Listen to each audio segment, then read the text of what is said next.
Foi o primeiro final de semana de folga meu aqui, né? Depois de mais de um mês, né? Essa loucura que a gente está acompanhando antes mesmo da invasão russa na Ucrânia. A gente estava acumulando alguns plantões aí no final de semana, tentando explicar o que estava acontecendo antes mesmo do Putin determinar a invasão em si, acompanhando de perto que houve a invasão e tal. E aí, para quem é jornalista, não tem muito jeito, né? Você acaba ficando muito ligado a tudo que está acontecendo, uma guerra, né? As negociações, tratativas e os fatos em si, explosões, pessoas feridas, destruição, morte, né?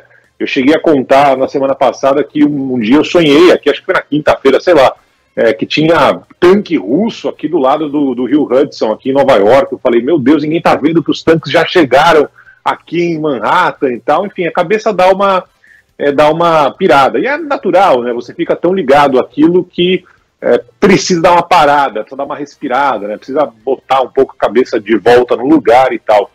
Mas é muito complicado, porque você acaba, de alguma forma, no final de semana, mesmo na sua folga, tendo acesso à notícia, dá aquele alerta no seu celular de alguma coisa importante aconteceu tal, e logo no sábado apareceu a notícia de que o primeiro jornalista aqui do Ocidente, né, um jornalista americano, foi morto numa ação próxima ali de Kiev. Ninguém sabe de onde partiram os tiros, disparos, mas esse jornalista que tinha ali uma carteirinha do jornal New York Times acabou sendo morto. Nosso querido Ian Boechat, que está cobrindo de forma espetacular a guerra, tinha passado pelo mesmo local horas antes. Era um local onde os jornalistas ainda eram levados ali pelos ucranianos, e foi exatamente nesse local em que esse jornalista americano perdeu a vida. Então, esse tipo de notícia chega, não tem jeito, mesmo na folga e tal.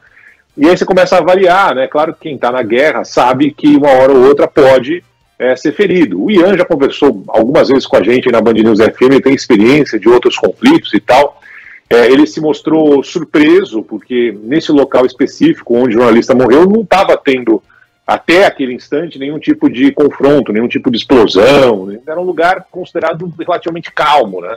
O repórter de guerra, ele se prepara para ambientes diferentes, e aquele ali definitivamente não era um ambiente onde alguma coisa mais complicada deveria ou poderia acontecer, mas infelizmente é guerra, né? Então qualquer lugar está sujeito a acontecer alguma coisa terrível como essa que acabou com a vida do jornalista. Mas assim, né, Carla, toda hora a gente fica de alguma forma tentando explicar os motivos da invasão, tentando traduzir um pouco do que está acontecendo, o que passa na cabeça do Putin, do Biden, das autoridades na Europa, tentar entender. E aí, depois que você fica um pouco distante disso tudo, né, você fala, olha, não tem como entender, né, não tem como achar que alguém, por algum motivo, por alguma razão, e eu não vou entrar aqui na história da razão, do motivo, né, mas um matar o outro, alguém perder a vida, alguém achar que tem direito, o outro achar que não tem direito, né?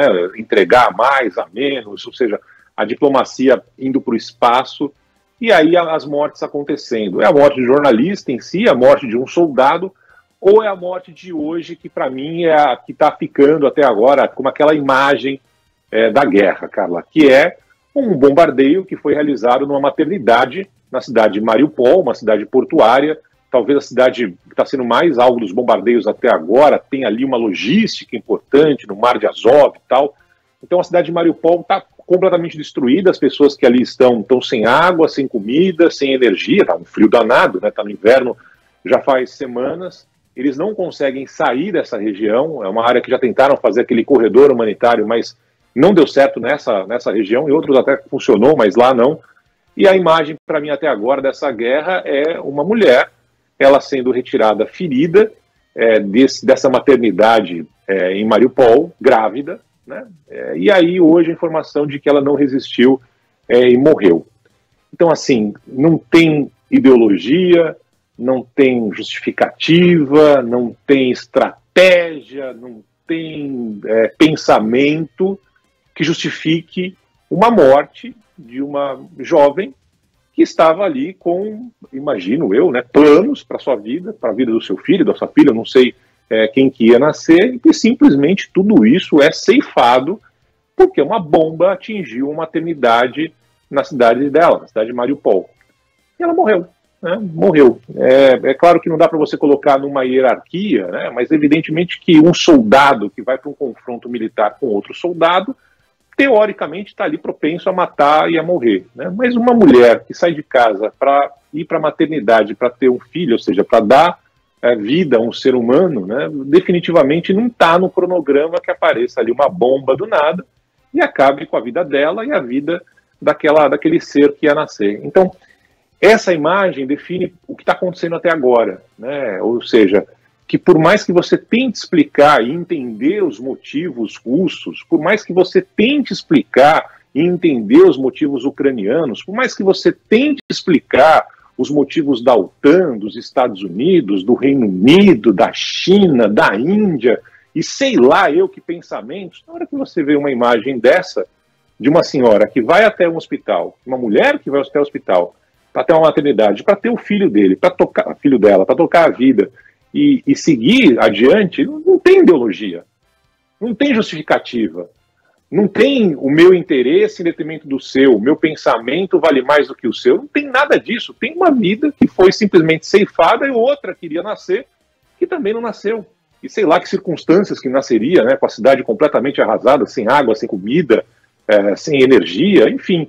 Então, assim, numa guerra, é claro que você tem os motivos por trás do início da guerra, você tem as razões, você tem a cabeça dos líderes que determinam que tropas invadam outro país, ou que as tropas desse país não aceitem o que tinham sido pedido, né, querem entrar para a OTAN, sei lá eu. Mas quando você tem uma cena dessa, uma maternidade sendo atingida, uma mãe perdendo a vida, o bebê indo embora junto, acabou. Você perde argumento, você perde razão, você perde qualquer tipo de tentativa de explicar o que está acontecendo por lá. É a barbárie, pura e simples a barbárie. E é muito complicado você explicar a barbárie porque é inexplicável. É simplesmente alguém que acha que pode simplesmente jogar uma bomba numa maternidade e o que acontecer por lá aconteceu. Se morrer alguém, morreu. Se morrer uma mulher grávida que estava na expectativa de ter um futuro com um filho, com uma filha que ia nascer, pouco importa, né? O que interessa é a minha ideia, a minha ideologia. E é um pouco isso que a gente está acompanhando nessa triste guerra, né? Onde você pode explicar os fatores da forma mais bonita, de um lado, do outro, da Ucrânia, da OTAN, da Rússia e quem você quiser, mas para essa senhora que simplesmente quis ir até a maternidade para ter seu filho, você vai explicar o quê? Que tipo de argumento você vai dar? Você vai tentar justificar como, né?